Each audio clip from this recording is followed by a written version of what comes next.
I'd like to thank you all for joining us today. We will get started promptly at 4 p.m. Thank you for taking the time out of your day to join us today.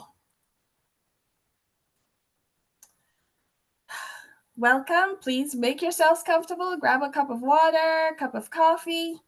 This is going to be a very interesting conversation. I'm sure it'll be very informative. Once again, thank you for joining us, and we will be getting started promptly at 4 p.m. All right, let's get going. Well, hello and welcome to everyone. My name is Althea. Thank you for joining us for this 30-minute webinar in our Research to Policy Critical Conversations in Language Education series. This year's theme is Let's Be Real about literacy development for multilingual learners. We will focus on addressing the real-world challenges and opportunities in supporting literacy development for multilingual learners. Through dynamic conversations with leading voices in the field, we will explore innovative strategies, research-centered approaches, and practical policy insights to enhance literacy outcomes for diverse multilingual learners. Today's webinar is Literacy Practices for Multilingual Students with Disabilities, and we will be speaking with Sarah Kangas and Lillian Durán. I'm joined today by Esther Dejean and Maribel Marrero Colon. We are recording this webinar and it will be posted on our website after the event. Before we begin, please mute your microphones to avoid interruptions. You can also activate closed captioning by pressing the closed caption button at the bottom of your screen. This event is provided as a public service. The views, thoughts, and opinions expressed belong solely to the guest speakers and do not necessarily represent the views of our organization. Our panel comprises esteemed experts who work at the intersection of research, policy, and practice in language education, language access, and equity. You can learn more about them on the webinar's webpage. We will post it in the chat. Please ask your questions via the Q&A box throughout the call, as those are the only questions we will be able to answer. We will answer as many as we possibly can at the end of our discussion. That's an excellent opportunity to tap into the wealth of knowledge we are fortunate to have here today. Also, click the chat button at the bottom of your screen to share your thoughts and comments anytime. Try it out by letting us know where you're listening from today. And with that, I will now pass the microphone to our facilitators. Hello, everybody. I'm Esther de Jong, and I'm honored to facilitate this one with Maribel Marrero Colon. Let's get started because we have only a very short amount of time and so much ground to cover. I'm very pleased that Dr. Kangas and Dr. Durán are here today. So let's start with our first questions. Our topic today is literacy practices for multilingual students with disabilities. And so maybe, Sarah, you can kick us off and talk with us about kind of what is your research, what does it focus on? And based on your work, what do you see as the 2 to 3 high priority issues that we need to really be paying attention to working with multilingual learners with disabilities? Thank you so much, Esther. So my research really focuses on MLs, multilingual learners with disabilities. My work picks up after they've been referred and they have both of these labels. So they've been identified as a multilingual learner, they're learning English in school, and they have a disability. And in particular, my school-based research has focused on what is the quality of their learning opportunities after they have these labels. Specifically, my school-based work has really shadowed different MLs with disabilities, asking like what opportunities they have for learning academically, what opportunities do they have for developing across their languages, inclusive of literacy, and what opportunities they have to learn alongside their peers in an inclusive environment. So this particular work has really focused on what we call opportunity to learn and all of those ideas that are wrapped up in it. And in the past several years, my work has really found that MLs with disabilities often have more constricted opportunities to learn, especially developing in their languages.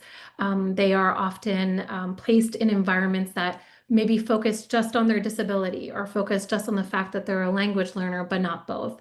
And in my work, I've really advocated for the fact that we need to address both sets of needs, especially if we want them to learn academically and develop across their languages.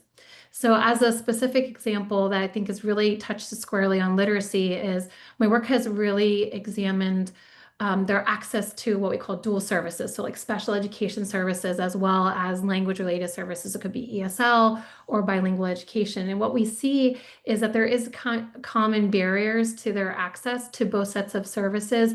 In particular, there's often a belief that special education is more important than language learning and more important than language services. In my work, I've argued that this doesn't really work for our students in terms of supporting their language development.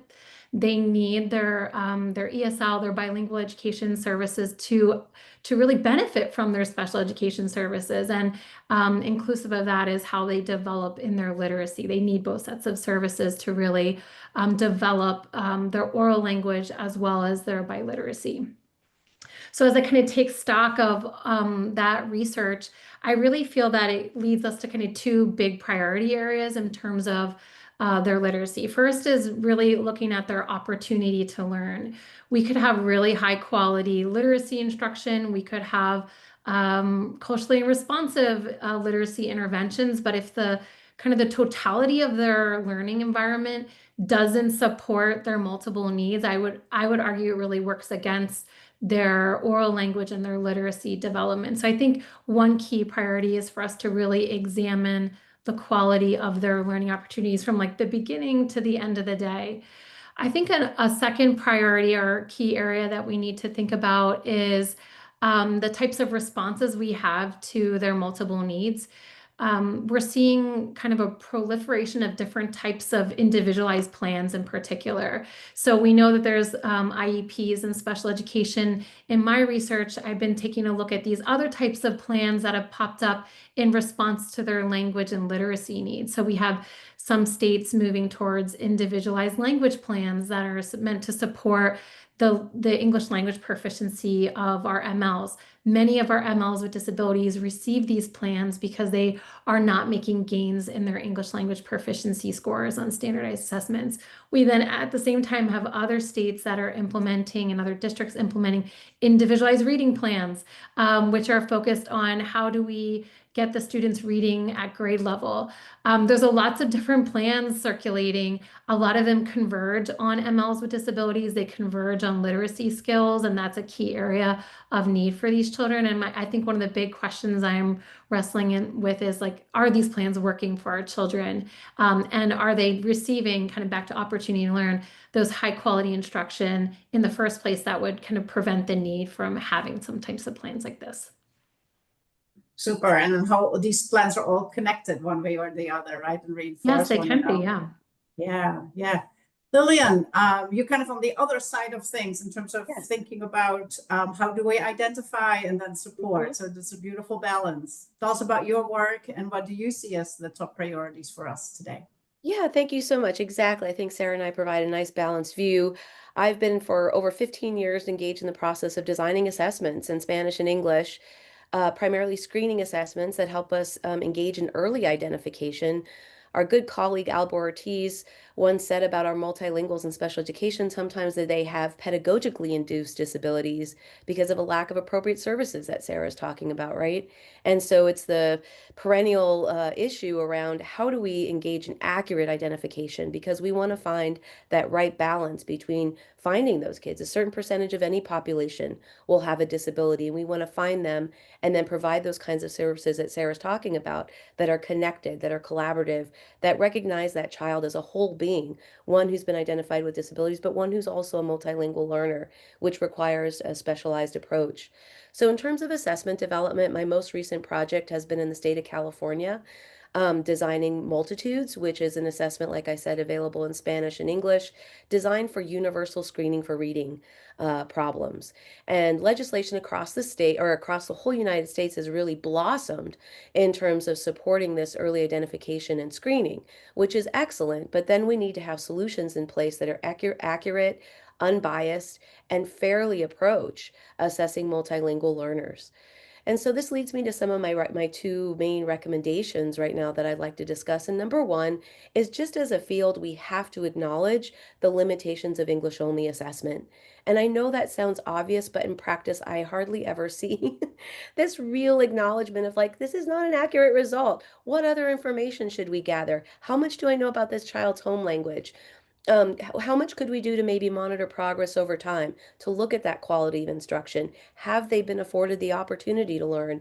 Is this something that's in the child, or is this something that's in the system that they're surrounded by? And I think too often we gloss over these issues and we're just looking at benchmark level performance without really understanding the nuances of this. And these are high stakes decisions for these kids, right? It's not like they're just getting extra services. It's that we've identified sort of problem, our learning need in that child, which then reduces our expectations and then could limit their growth trajectory simply by our perceptions of their ability. So I think we need to take these decisions seriously. And the second point I would like to make is that we do have good solutions in place, at least for Spanish right now, and we should be using them. They're out there in the field. I provide a link to the Multitude site. Multitudes is available at no cost in California.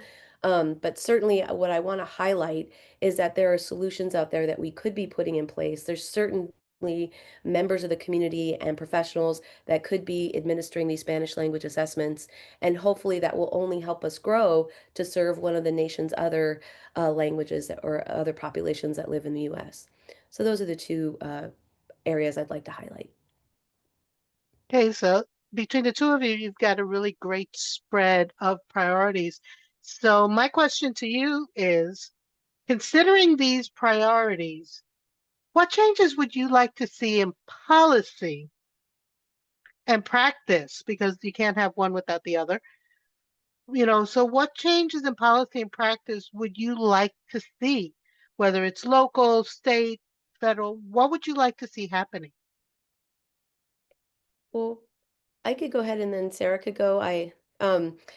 I really, Newman et al. 2023 put together an excellent report called Reading Reform Across America that really looks at all the legislation in all of the states around reading screening. And I keep bringing this up because learning disabilities in the area of reading are where our multilingual students are over-identified in incredible numbers in special education. And so really, because we know the foundation of literacy is language, there's a lot we could be doing early on to support language development to help remediate or to deal with these issues of over-identification in the category of LD. And so when we backtrack now to these legislative efforts across the US to engage in this early identification, what we have to be careful of is that we're not simply developing a new pipeline that ends up over-identifying these kids once again because we're engaged in English only assessment. There isn't nuance in our decision making, and there aren't the professionals involved on a team that could make these informed decisions like Sarah was discussing, having our ESL, EL providers with our special educator providers, Gen Ed, together making these team decisions, because it's screening is not going to solve the problem. It's what happens after the screening that really helps improve these students' outcomes. And so in terms of policy, what I want to highlight is that only 10 states now extensively mention ELs in their reading legislation. 23 have some mention of them, but the rest of the states don't even mention English learners or multilingual students. So a broad recommendation is that nationally, all policies that have to deal with any sort of screening should include this population with specific recommendations and guidance for the practitioners in their state. That's a really great point. Sarah, do you want to jump in on that one? What do you see? Yeah, Lillian, I see it very similarly. Like our policies, a lot of these initiatives we have, they come out of siloed places. Our state departments of education wrestle with the same departments that the same silos rather that I have in my teacher prep program that we see in our schools. And so it's a multi-layered problem, but we do have policies that roll out that really focus on MLs, but forget about disability, or they focus on disability, but they forget about multilingualism and that students with disabilities are multilingual. So I think that the kind of the larger implication for me as I think about state policy is that we need to have an accounting of this intersection of needs in our state policy. As I think more locally, And Lillian referenced, like, we don't want another pipeline that wrongfully identifies these students. I do think there is a need to kind of take stock of the environment around the child, and particularly in kind of multi-tiered systems of support, we want to do an ecological evaluation. We want to look at what's working and not working around the children to rule that out as an explanation for what's going on with maybe their literacy development. So what that could look like is looking at their schedule, seeing what types of services they have, seeing if they're in a self-contained environment, observing their classes, and seeing the quality of literacy and language support and disability-related support they receive. Engaging with ML parents or ML advisory groups that districts have to kind of understand from a multifaceted way what types of opportunities these children have. Is that causing delays in their reading? Is that kind of the inhibiting factor? So I'm kind of left with that. I think also we do need that collaboration at every level to have responses that think about the whole child. We're kind of losing track of the whole child. I think the plans kind of show that. We have all these different types of plans that kind of fragment our children when they have these intersecting needs. They do influence each other, and we need multiple stakeholders with expertise in different areas to tackle this together. I see that need at really every level, at our school level, at our state level, so that we're really taking more of a holistic approach to supporting their literacy. That's so powerful. My head is turning. We tend to close kind of this part of the webinar with a call for action. And I'm going to give you a little bit of time to think about that, kind of noting that in our audience, we have teacher educators, we have teachers at different levels, we have teachers who work in very multilingual settings, as well as having people who work at like state departments of education. So as you're thinking about kind of what's the call to action based on your work and this conversation, maybe pick one or two audiences for that call to action and kind of say, if you are then here's my call to action to you. And feel free to add another audience that I did not list quite yet, because we have everybody here. Lillian, you want to get us started with that one? What's your call to action and for policy? Great. Yeah, I'm happy to have this opportunity to speak to this. And I think because some of my most recent work has been at the state level and thinking about how influential those state decision makers are and what they're holding in their hands when they're making those decisions has become very apparent to me and part of my day-to-day reality as I'm engaging in my research. So I would say don't see this population as a subpopulation. Don't see them as an afterthought, right? See them as part of all children that you're serving, that you're making these decisions for, so that it no longer becomes appropriate to think about English first and about all these other languages as something that you'll deal with when the time comes or after the main decisions are made or you've served most of the children. I really feel like there's this sort of subtext going on when some of these decisions are made, where these children are not included in the word all children that we're serving. And I just want to say that out loud because it's incredibly important when you hold that level of responsibility to think about all children that will be affected by these decisions and what it means for them and their educational outcomes and ultimately their life trajectories. So my recommendation would be to be well informed about the decisions you're making about assessment models in your state. These are incredibly important and often sometimes don't get the most press or the most prestige, but the assessment paradigms that you adopt in your state create the skeleton for the rest of your education model. And so they become incredibly important. So think about options that are out there that are fair and unbiased, that at least the researchers involved in the design of the assessments have taken that consideration. They have solid technical manuals. They have Spanish versions available at the very least with some technical adequacy. So review what your state adopts and really think through the technical adequacy of it, as well as who is it serving. Super. Sarah, what's your call to action? I love those implications for state folks. I think that I'll kind of maybe draw attention to the more local level. As I think about what we've shared so far, I think it's very important for teachers to think about the linguistic robustness of their classroom. Is this a space that promotes oral language and literacy development? In my work, I've seen many MLs with disabilities not able to work collaboratively, working silently in classrooms that are really dominated by behavior management type of language. And there are opportunities to read academic texts that are, more or less on their grade level, to engage in discussion with peers, have opportunity for collaborative learning.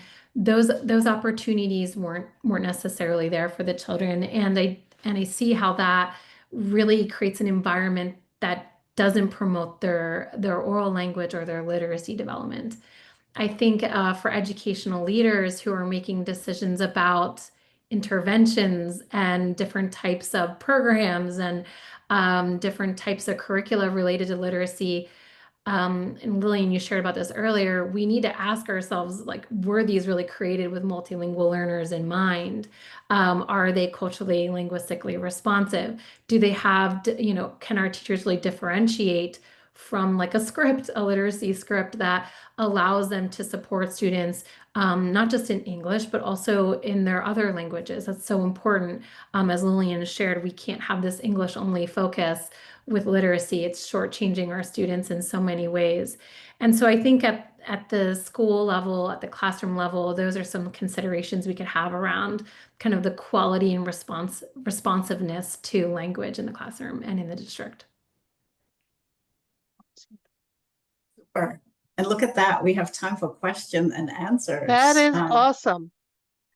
We have one question that I think is a really great one because it flips on you. We've talked about the overrepresentation of our L's, but we also have those kids that fall through the cracks who don't get everything they need.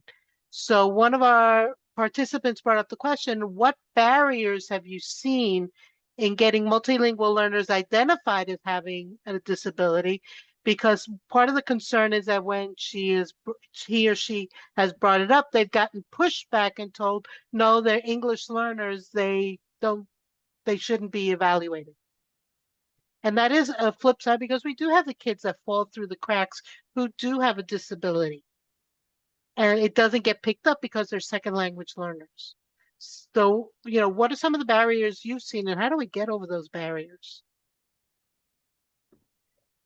Whoever wants to answer that. Yeah, you can both go. Yeah, we can both go. You want to take it, and I'll another ideas. I think what's important is one of the points I was going to make and didn't get quite a chance to is professional development. I really feel like teachers are trying to do the right thing, but haven't necessarily been given the tools to do the right thing, right? So the assessments that they have at hand are inadequate, not accurate for the population that they're trying to then assess. The criteria they're trying to abide by doesn't really apply. What does it matter if you've translated a test into Somali or Hmong or Vietnamese if they're -2 or 1.5 standard deviations below the mean when the norms are no longer valid? What other information do I gather? So I think this can lead to this backing up and this hands-off approach. It also bears out in some of the research, and particularly in early childhood special ed, that multilinguals are under-identified there, again, because of this myth that multilingual children are just delayed, and so you can't tell the difference between disability and just, multilingual acquisition. So I think one of the answers to this is more professional development, number one, for in-service teachers, and number two, that our higher education professionals take responsibility for embedding more of this content in our teacher preparation program so that teachers come out prepared, again, to serve all children and not thinking of multilinguals as some subpopulation that they will learn somehow in the field instead of being embedded in our teacher training.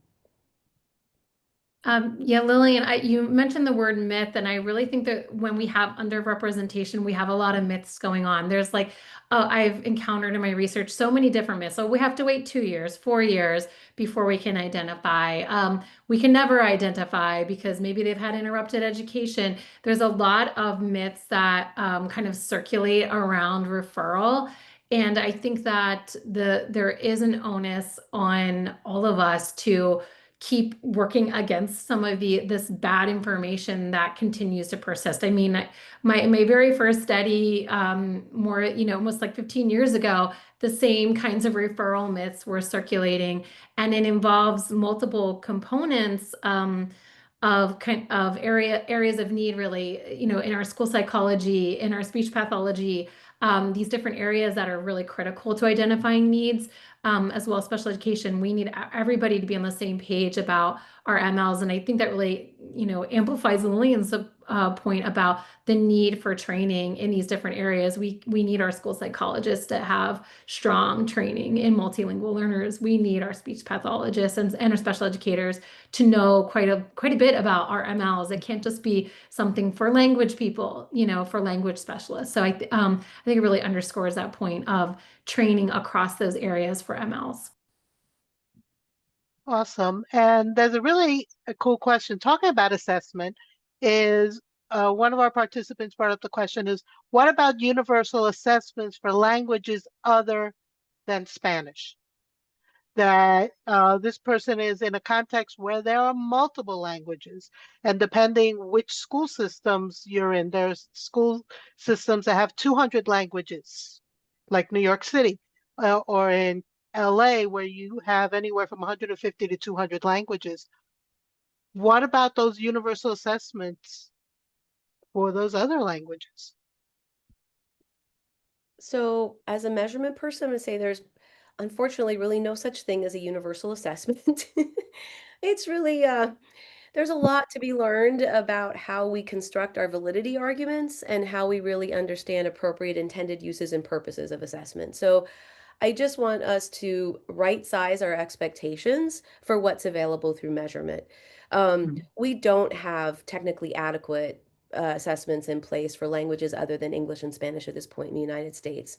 What we have are processes to follow, information gathering processes, natural language sampling by someone who speaks that child's language. Multitudes, what we're working on right now in California is designing a narrative productions storybook or story production measure that could be administered in 8 different languages. We have a semantic mapping task that could be administered in these 8 different languages that are common in California. So we're trying to come up with solutions that fit some of these contexts, recognizing that it's important to have these solutions in place.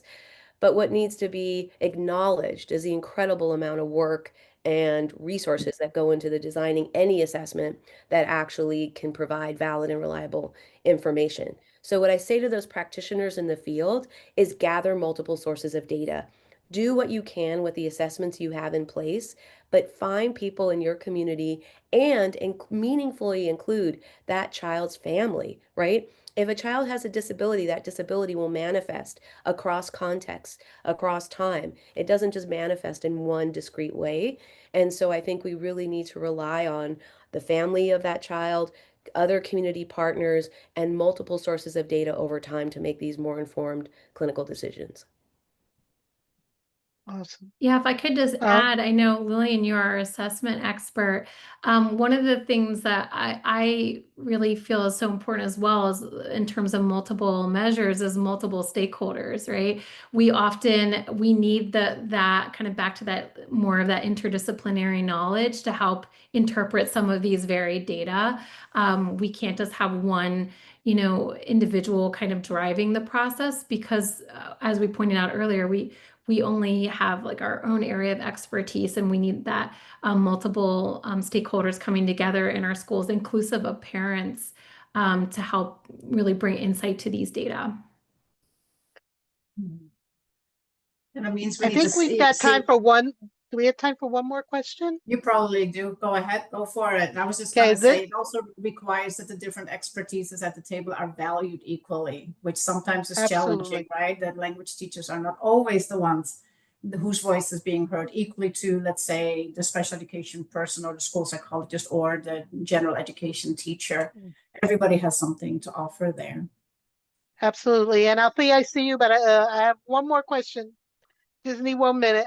Sarah, you talked about at the beginning about kids receiving both services. And one of our participants said that could English learners receive dual services of EL and special ed. And actually, doesn't the law require that they do? Yeah, I'd be happy to share the Dear Colleague letter that, gosh, it's like 10 years old, but I think it's always relevant because we're wrestling with the day-to-day realities of trying to meet multiple sets of needs for children. But what I love about this letter is that it does clarify that, yes, we are legally required to provide services, but just more basically, it makes sense. It's the right thing to do to meet both sets of needs, even if there wasn't like a legal imperative. Because once there is some convergence on what services could address, but there are some distinct needs that each sets of services address alone, and that it's not a duplication. Sometimes I think there's a myth that the services are duplicative, and when they're not, they are, and they should be addressing these unique needs that intersect for the children. I'd be happy to share that resource, and I believe it's going to be posted on the website as well. Terrific. Thank Okay, you so Althea, because it is 4:30 straight up. Yep. Thank you very much. This was very engaging. A big thank you to our speakers for sharing their insights. And thank you so much to our facilitators for moving the conversations along. Thank you so much to our audience for attending. Please watch your email for a recording of the webinar. And the resources have been posted in the chat, but they will also be on the website. Thank you, and we will see you next time.